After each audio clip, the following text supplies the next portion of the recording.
हरे कृष्णा। पौष शुक्ल पक्ष में आने वाली एकादशी का नाम पुत्रदा एकादशी है। श्री भविष्योत्तर पुराण में इसकी कथा मिलती है। पांडु पुत्र युधिष्ठिर ने श्री भगवान श्री कृष्ण चंद्र जी से पूछा, हे द्वारिकानाथ, आपने मुझे सफला एकादशी का व्रत कथा सुनाकर कृतार्थ किया। अब आप पौष मास की शुक्ल एकादशी का नाम और उस दिन का व्रत के महत्व सुनाइए, मुझ पर कृपा कीजिए।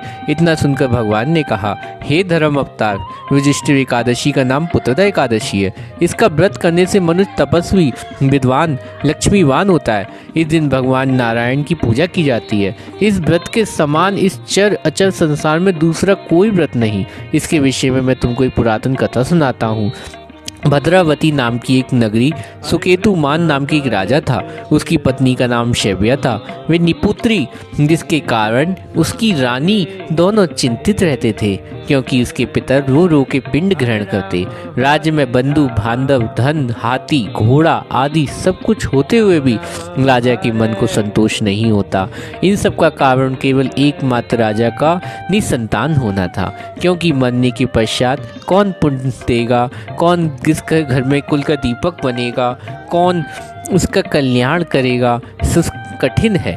इस घर में सदैव अंधेरा ही रहता है, इसलिए मुझे पुत्र की प्राप्ति का प्रयत्न करना चाहिए। इस प्रकार वह राजा सदैव विचार किया करता। इस बात से अति दुखी हो राजा ने एक दिन आत्मघात कर शरीर त्यागने का विचार किया, किंतु आत्मघात करना पाप है, यह सोचकर वह एक दिन राजा बिना कहे इस राजपाट को छोड़कर वन में चला गया। अश्व सवार हुआ राजा वन में पहुंचकर वन के जीवों को चरित्र देखने लगा। अनेक जीव अपने बच्चों के साथ भ्रमण कर रहे। मृग, बाघ, सुअर, रीछ, बंदर, हथनी, सर्प इत्यादि अनेक जीवों को देखकर वह वन में अनेक दृश्यों को निहार राजा सोच में पड़ गया। इस प्रकार जब वन में राजा को 2 पैर बीत गए, तब उसे कुछ भूख लगी। प्यास के मारे गला सूख गया। तब राजा ने सोचने लगा, मैंने अब तक अनेकों यज्ञ कराए, अनेकों ब्राह्मण भोजन कराए, किंतु फिर भी मुझे ये कष्ट किस कारण से सहना पड़ रहा है। तब राजा प्यास के मारे व्याकुल हो पानी की खोज में आगे बढ़ा। कुछ आगे चलकर राजा ने देखा एक स्थान में मुनियों के आश्रम बने और उन आश्रम के निकट एक सुंदर सरोवर जिसमें अनेक कमल खिले। ये सब देखकर राजा घोड़े के उत्तर मुनियों के पास दंडवत प्रणाम कर बैठ गया। मुनियों ने प्रसन्न होकर कहा, हे राजन, इस वन में तुम्हारे आने का क्या कारण है?